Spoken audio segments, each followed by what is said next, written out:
side again. But, well, there's so much to process right now. The emissary, the hunter, the unity, an entire multiverse. I can't even begin to wrap my head around it all. I don't know where to begin. The fact that we are the origin of the Starborn. Humans literally reborn by entering the Unity. The same, yet different. It's unbelievable. I feel like most of the knowledge we've amassed in the last few centuries about the universe has just been made obsolete.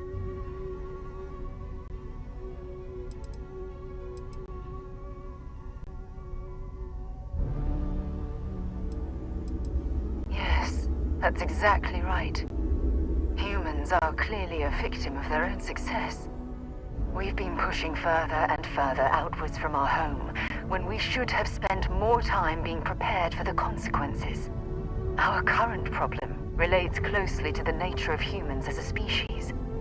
This rush to curiosity has led us to enter the Unity and become Starborn.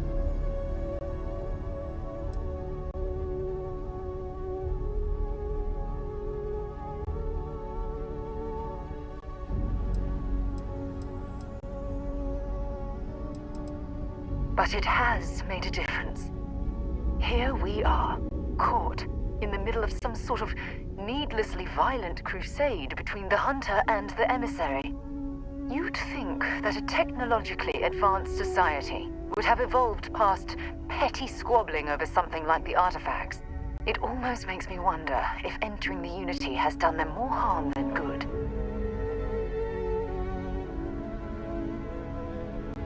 No, that's not it at all. When you pass into whatever lies beyond, we don't know what will become of you. Will you remember your life as you knew it? Will the hunger to collect the artifacts consume your life like it's clearly consumed the Starborn?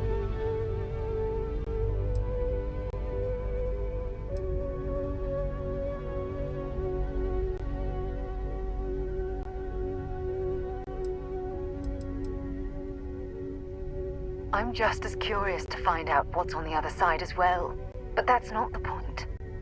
As the chair of Constellation, I want all of us to have this opportunity to explore the Unity. It would be the pinnacle exploration of our lives. However, after we enter the Unity, we'll likely evolve. You and I, as we stand here right now, will essentially cease to exist.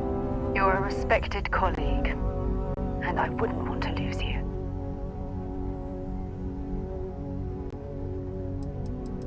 I know. Damn it. I know.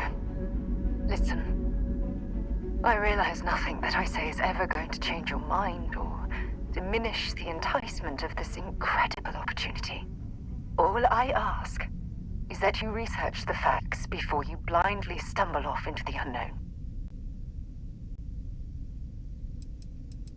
Thank you. Well, I suppose I've ruined the moment again, haven't I? I'm getting quite good at that lately. I'll let you get back to whatever you were doing. Just think what we discussed. I know I will. This relay station is easily over 100 years old. Original constructions, I guess. Built to stand the test of time.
Engine spin-up time almost complete. Total time 5 minutes 22 seconds. Right on schedule. How are the helium-3 valves holding, Nova? We double-checked the leakage concerns this morning It's before the launch. amazing to think All that we're signs standing on the Any same changes to the planetary calculation body sequence where from humankind first No ventured changes since we into uploaded the space. last figures yesterday. It's a clean We've come shot a from long here to way Jupiter. since then. One day the computer will be on board the spaceship. Just imagine that. One miracle of science at a time, Canaveral. Counting down in 5, 4, 3, 2, 1.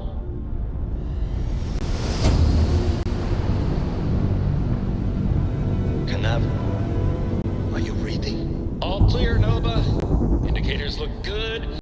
The ship should be cruising Jupiter's orbit right now.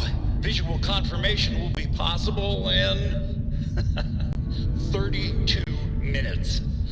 Afraid the speed of light is on the slow side these days. How does it feel to break the laws of physics, Canaveral? We're all pretty excited down here in NASA, I won't lie. Excited enough to tell me where you got the original data? Not in a million years, Nova.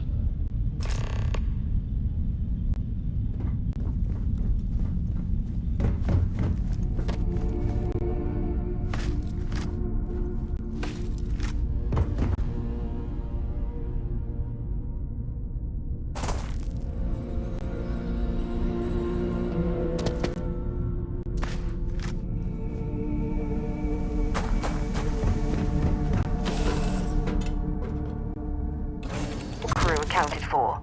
We are ready to depart.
Unless I'm mistaken, That's one of the launch towers used during the evacuation of the Earth. I can't even imagine the chaos.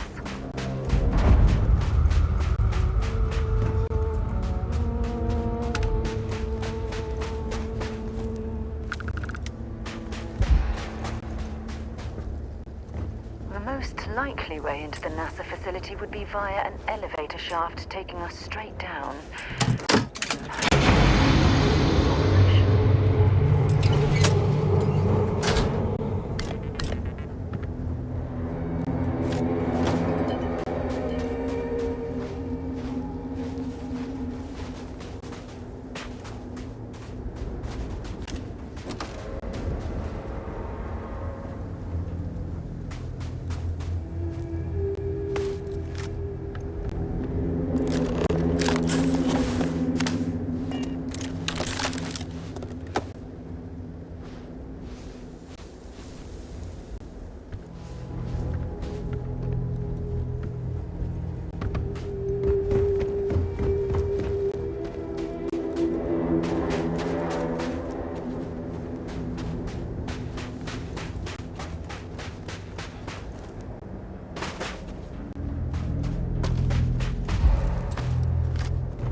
Occupants of this colony ship found alternate transportation to evacuate the Earth before it was too late.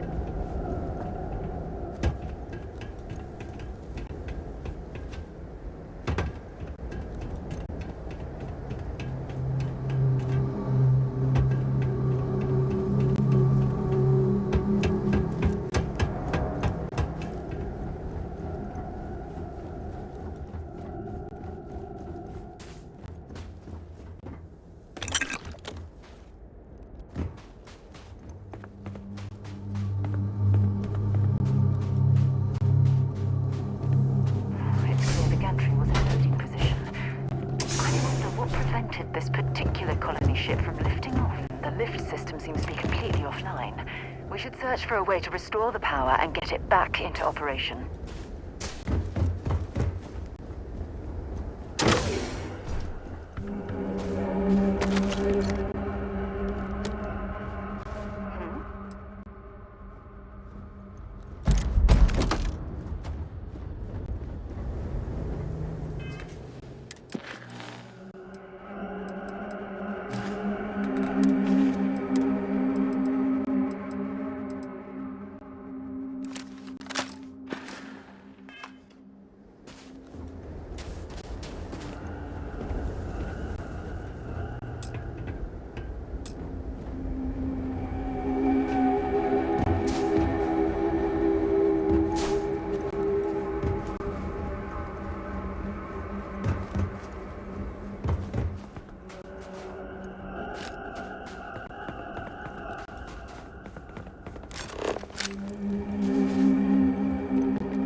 Looks like it was some type of crew preparation area.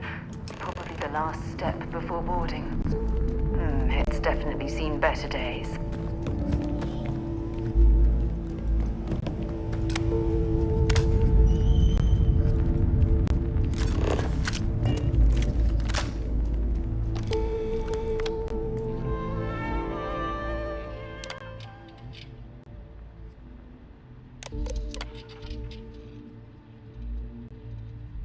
Station log.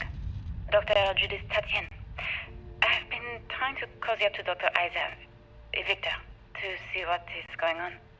His team has completely commandeered one of the labs with those two military handrails, checking who comes in and out. I joked that maybe he found a little gray man and was doing an autopsy, and he grew very pale. 2 days later, he sends me a request asking for more information on my background in materials science, metallurgical engineering. Oh, we have a meeting tomorrow. I think I'm being invited into the lab.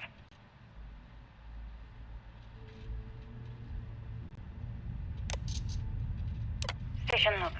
Dr. Judith Tatien.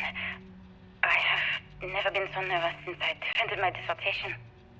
4 hours talking to Victor and his team about theoretical metals, atomic bonding, even a half-hour divergence into magnetism that I'm pretty sure was to throw me off the trail of what we were actually talking about.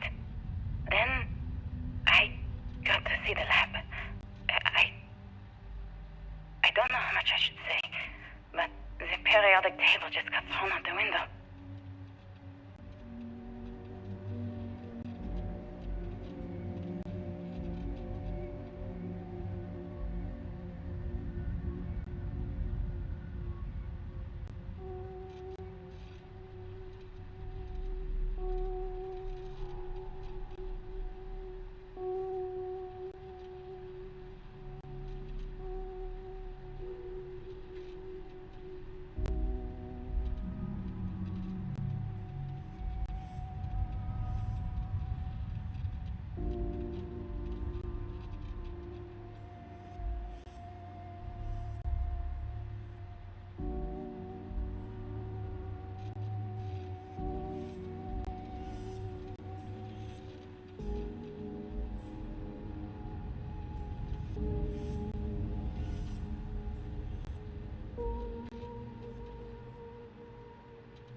Dr. Judith Tatien. The recent delivery from Mars is unsettling. I was expecting rock samples or maybe fossils of microbial life. Instead, Dr. Victor Isa comes with 2 members of the military. Everything they brought back is under wraps. What could a theoretical physicist need with a sample from Mars?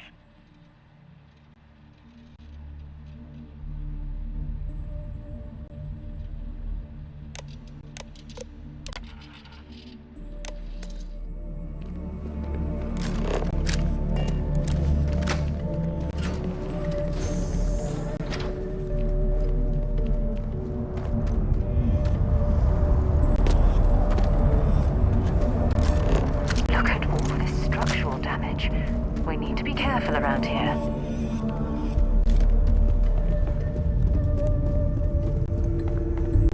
Oh my goodness. Some of the artifacts here are from the earliest years of NASA. Oh, what a shame all of this was left behind to deteriorate.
correctly, the surrounding rock appears to have sealed the fate of this part of the facility.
That junk you're hauling is seriously slowing down.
Project Log, Dr. Victor Isa. We turned on the prototype today. The gravitational field around it began to fold as we long suspected. Complete reversal of gravitational pull was observed on dozens of loose objects around the lab. I'm setting up a meeting with the directors to propose a larger test. The prototype proves we don't need the original anymore, but further work is going to have to take place in space. Somewhere with abundant helium-3 and with a civilian partner. Someone with access to large-scale manufacturing resources and computational equipment. Engineering gravitational folds pulling the far side of the solar system closer to us. It's all going to be possible.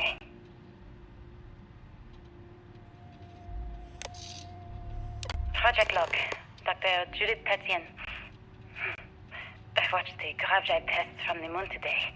It was the first time we were able to talk to the team at Nova Galactic directly. So many things were under wraps before, but now everyone wants all the publicity they can get. I'm already seeing proposals for manufacturing androids of drives, expeditions to Alpha Centauri and beyond. It's also overwhelming and worrying. It could take years, decades, before we know what all these side effects of operating a grav drive can be. But no one wants to hear that right now. Like a bunch of pioneers racing towards the edges of the frontier without knowing about the grizzly bears in the mountains.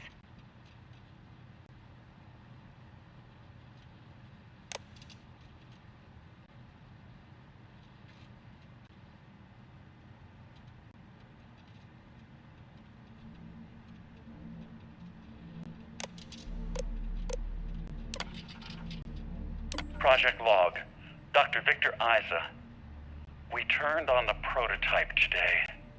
The gravitational field around it began to fold as we long suspected. Complete reversal of gravitational pull was observed on dozens of loose objects around the lab. I'm setting up a meeting with the directors to propose a larger test. The prototype proves we don't need the original anymore, but further work is going to have to take place in space. Somewhere with abundant helium-3 and with a civilian partner. Someone with access to large-scale manufacturing resources and computational equipment. Engineering gravitational folds pulling the far side of the solar system closer to us. It's all going to be possible.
If you're searching them, make it quick.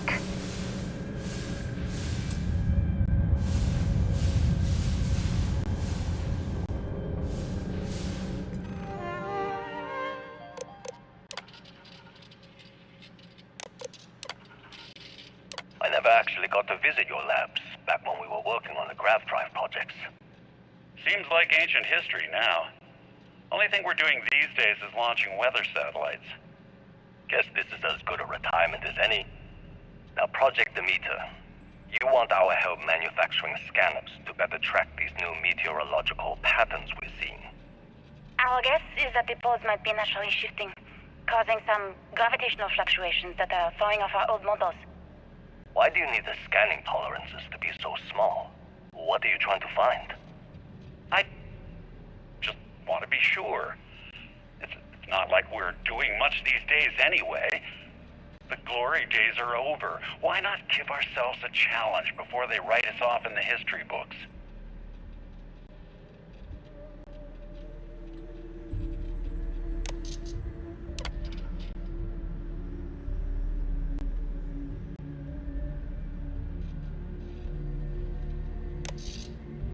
I know what I'm seeing, Victor. The data coming back from the satellites is very clear. It's the grav drives. All those jumps from the moon. At this rate, Earth's atmosphere is going to start sputtering out into space. Can the drives be fixed? I'm working on some designs that should discreetly solve the problem, under the guise of an emergency update to the fueling pumps. We're talking about the end of Earth, and you're trying to be subtle about it. Judith, the last thing we need is people losing faith in grav drive technology. That might be our only option. To what? Are you seriously saying we should abandon Earth? The timeline is under 50 years. A blink of an eye for a planet, but more than enough time for a human exodus.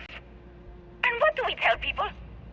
We say it's an act of God, one that science has found a solution for. Time for humanity to take its place in the stars. You knew, didn't you?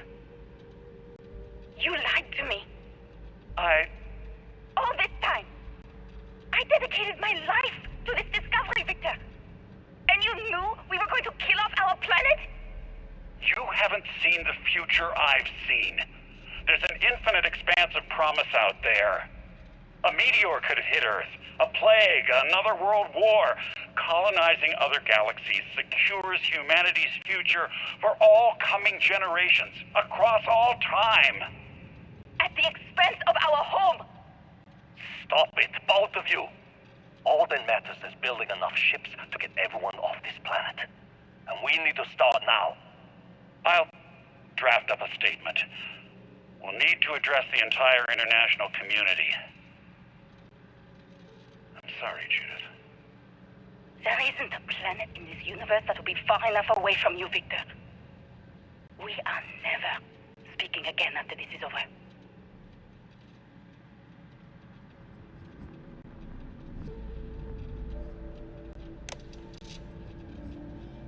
My name is Dr. Victor Isa. And if you're listening to this, then you probably already know the truth. I was young when I first headed the retrieval team of an odd gravitational anomaly on Mars. But I kept what really happened that day hidden from everyone except one other person. Even she didn't believe me at first.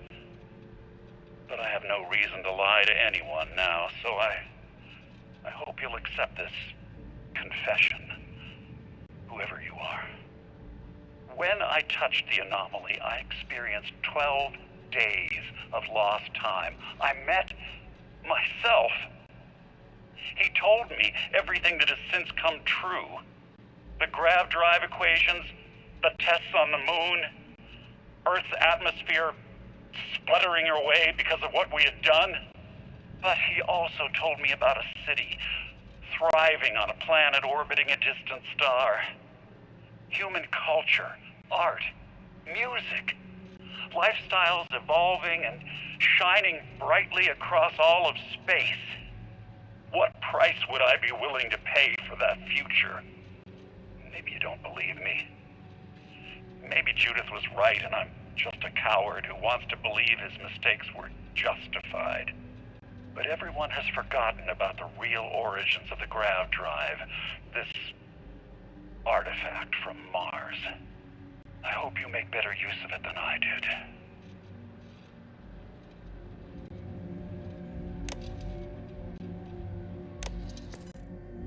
Oh my God! The grav drives destroyed Earth, and at the core of the first drive.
what you found. And it looks like other Starborn got here before us. So, you might have company.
you understand now why I asked you to come here?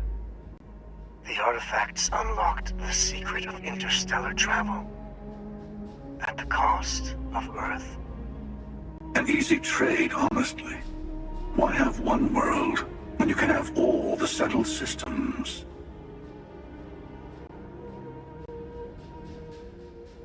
Assuming we weren't going to lose it anyway. War, disease, famine, all the classics. Don't you see? The power of the artifact forced humanity to the stars. They didn't get to make a choice.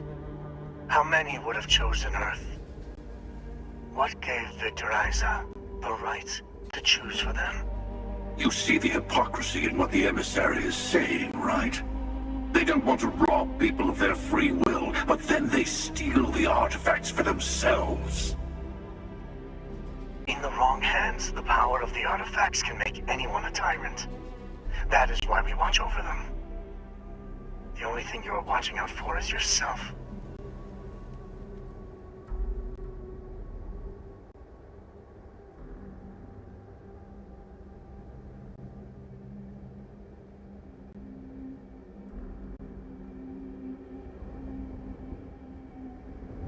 Join me, old friend. We can collect the final pieces together. Oh, no, you don't. You're not his old friend, remember? You're from another universe. Don't try to manipulate him. Okay. I couldn't win you over on philosophy. How about pragmatism? I'm more powerful than the emissary. Than any other Starborn. And you might not understand why, but I want you to succeed. You've never gotten this far before. I need to see what happens to you.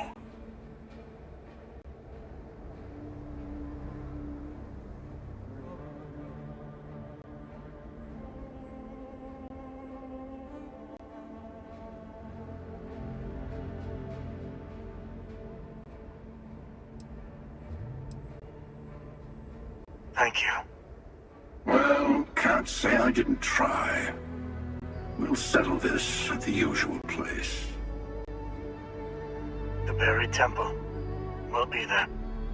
You're lucky I'm a man of my word.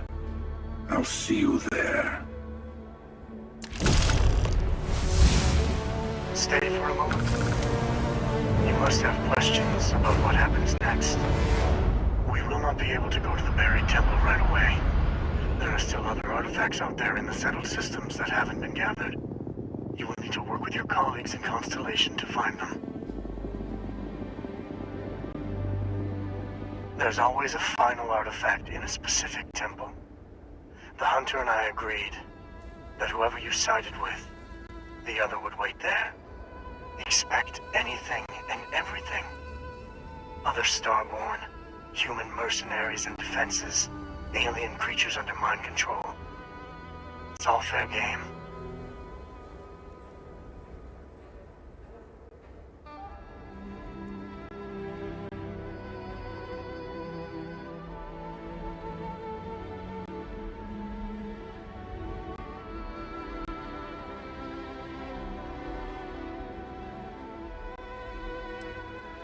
He and I have made a number of agreements over the years, if you can even call them years at this point.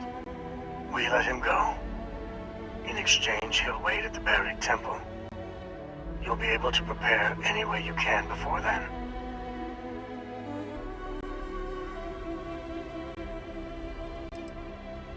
I will meet you in orbit above the buried temple. We'll face what's there together.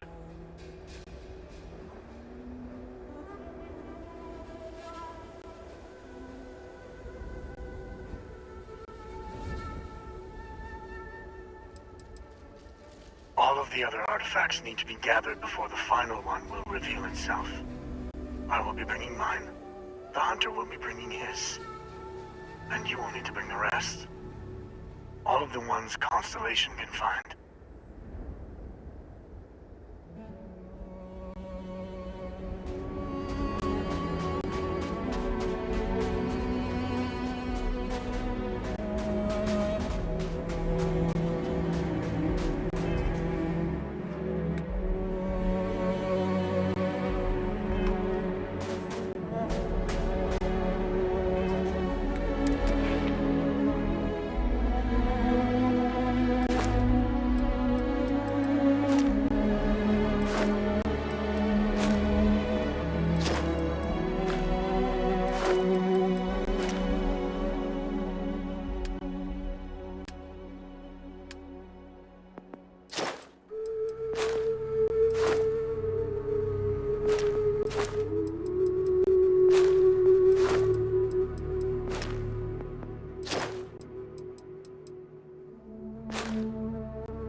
mask on my face. Hesitate to give me some. I'ma catch a murder case. On my clock, in this cock, mask on my face. Hesitate to give me some. I'ma catch a murder case.